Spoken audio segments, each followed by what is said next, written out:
This is an extraordinarily difficult issue, and I've been entirely open about the fact that we have not been able to deliver. We have not been able to deliver the policy that we held in opposition. And the fact that the people who are doing this, the Lib Dems, who are effectively the people allowing this to happen, actually campaigned on scrapping it. Like, I literally cannot think of anything more like hypocritical. Well, I voted Lib Dems. Yep, same. Back then because of the anti-fees. Yeah, and I'm sorry guys, but I did. And no, we went and did it together. I didn't mean it. Well, I did mean it at the time, and they've just gone back on that, and it's a complete lie. And then they're going back on so many other things. So, like, what are we being run by? Student activism began to flourish in the mid to late 60s, with demonstrations against the US war in Vietnam.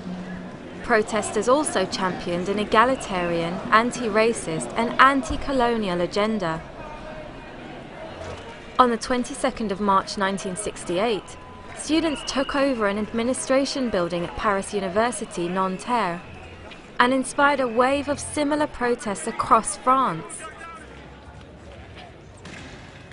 It was the beginning of a student movement which really was very, very militant for the next 10 years, and we had very big occupations after 68. In the early 70s we had very big occupations at a number of the universities over a whole range of issues. The student movement today has some similarities with 68, has lots of differences. The main differences, I suppose, is that the students are faced with incomparably harder conditions than we had. They have to work harder, they have to pay fees. We used to get grants, we used to be given money for going to university, and they're not given those kind of things. And of course they live in a world where they have to get more and more qualifications.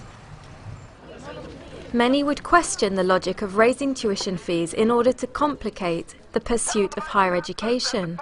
But was the hike in fees just a cynical snub by the Condem coalition, or an unavoidable policy of a state forced to reassess its priorities? Their priority is to fight wars. Their priority is to bail out the banks. Their priorities are not public services and the interests of ordinary people. There are choices to be made, and I do think that we could instead cut arms expenditure, cancel the replacement of the nuclear missile system we have in this country, and introduce taxation that is far more aggressive against the wealthiest people in our society rather than against the poorest. All the governments now have reacted to the banking crisis of 2008 by saying that it's the ordinary people who are going to have to pay for the crisis. Now in this country they're saying we can't afford libraries, we can't afford a health service like we've had. The health service was set up in this country in 1948 when Britain was a very poor country. Now they've incomparably more money, but they say they can't afford a health service, they can't afford any of these things. And the student fees are part of this. They're part of shifting the burden of welfare, of education, of all these things away from the state and towards the individual. And the individual, too bad if they can't afford to pay. That's the basic attitude that these people have. Many in Britain identify the current financial system of fractional reserve banking and usury as a catalyst for social destruction. The system that they represent has gone into an absolutely huge crisis. You know, we were told, actually famously by Gordon Brown during the boom, that there would be no return to boom and bust. That was a few years ahead of us returning to the most catastrophic slump since the 1930s. And the people who believe that the capitalist economy simply expands onward and upward without interruption, without problem, have been proved to be fundamentally wrong. The UK is in the situation very much like as the USA is. The banking interests have come to control everything. Like a parasite, they actually control the minds of the politicians. And they actually end up with solutions which are purely for the benefit of the bankers.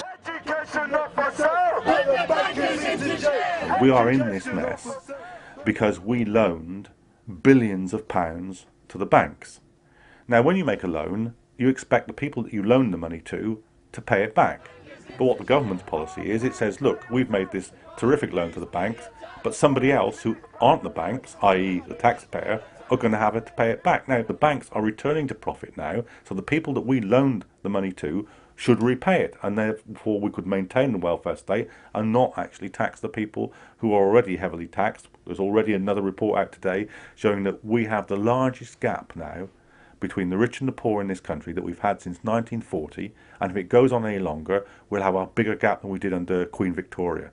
Now, that is not a situation in which you should be asking ordinary people to pay for the debts of the banks. This is a protest against the public sector cuts being imposed by the coalition government with no democratic mandate. Is there a solution? Yes, there is. You look at the cause, at the fundamental cause, then you can see the solution. The first thing is that the banking system is completely out of control. It creates money endlessly. Oh, why not, say people? Because you see, it's lending for the real economy. It is not lending for the real economy. And there you have the second aspect. It creates money endlessly and adds administration cost, adds interest, and does not put it into the real economy, and does not put it into the real economy and the development spreading of the real economy. So you can never have a true balance of supply and demand. Now, that's the fundamental analysis of what is wrong. The least that the government's spending is £7 million a day in Libya. The cost of the Afghan war is much, much, much greater than that. The cost of the Trident nuclear missile system is £75 billion. If these were put together, the overwhelming majority of the entire national debt, not just the student fees, which is a minuscule part of this, but the entire national debt could be paid back out of cuts in current wars and in the cost of Trident. So the way forward is to say the concepts behind free market capitalism are fundamentally flawed. The practices behind free market capitalism are fundamentally flawed. We must have a market economy for everybody, a private economy for everybody, and we do that by controlling the bank's ability to create money, and we open up a new supply which can be administered by the banks, must be properly administered by the banks, in which you develop and spread the real economy to everybody, and you do things like getting rid of interest on student fees, getting rid of interest on public capital projects, getting rid of interest on anything which is to do with the real economy and the needs of society. My problem with it is the ideology of it. Like, they're saying we have to make these cuts because of this debt. We didn't cause, as students, any of the financial crisis, any of it at all. And the fact that they're letting the bankers get off with a £2 billion levy, I mean, that sounds like a lot, but it's absolutely nothing. They deal in trillions and trillions of pounds every day. And what they're doing to the students, they cut EMA. Is it 30 quid a week? Yeah, 30 quid a week. Like, that doesn't sound like much. That isn't much, but for some people, it's everything. And like, the fact that they think it's fair to just put it on the students and think they can get away with it is the thing that I think is absolutely outrageous. Order, order. The bill to increase tuition fees was passed on the 9th of December 2010, with the Condem coalition raising the cap from £3,290 up to £9,000 in some cases.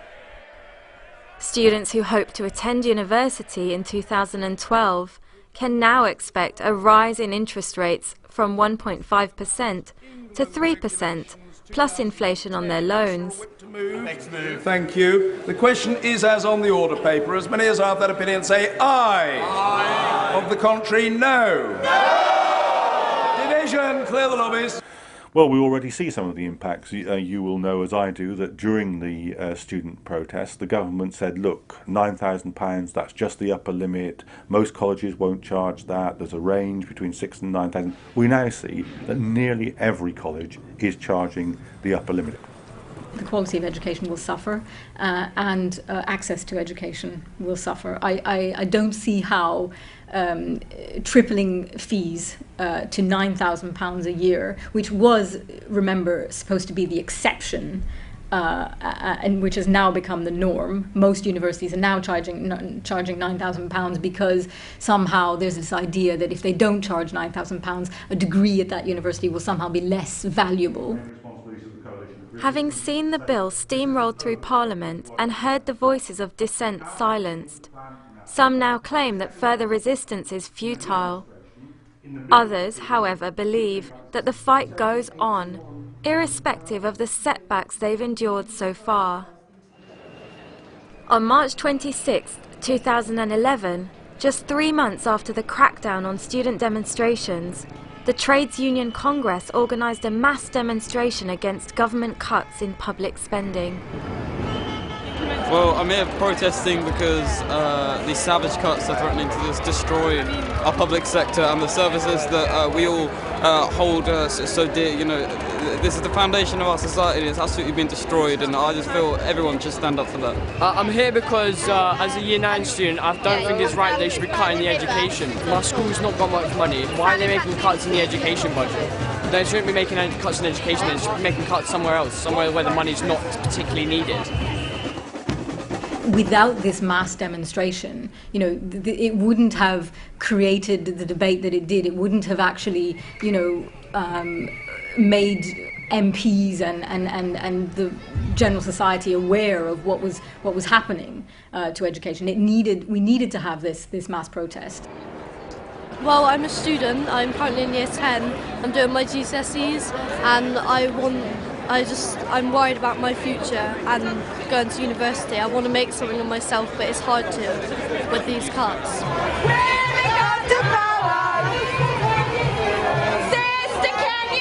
What we now need to be looking to is the students to link up with the wider anger about austerity, with the people who are losing their jobs in the public service, the people who are angry about losing their benefits, angry about VAT increases and so on.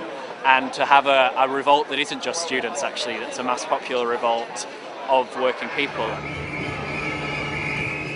What I always say, and I've been involved in many strikes and protests over the years, and what I always say to every group of protesters is this: I can't guarantee that if we fight, we'll win, but I can guarantee that if we don't fight, we'll lose. And I can also guarantee that if we fight, we stand a chance of winning. And that's the only undertaking that anybody in opposition politics can give.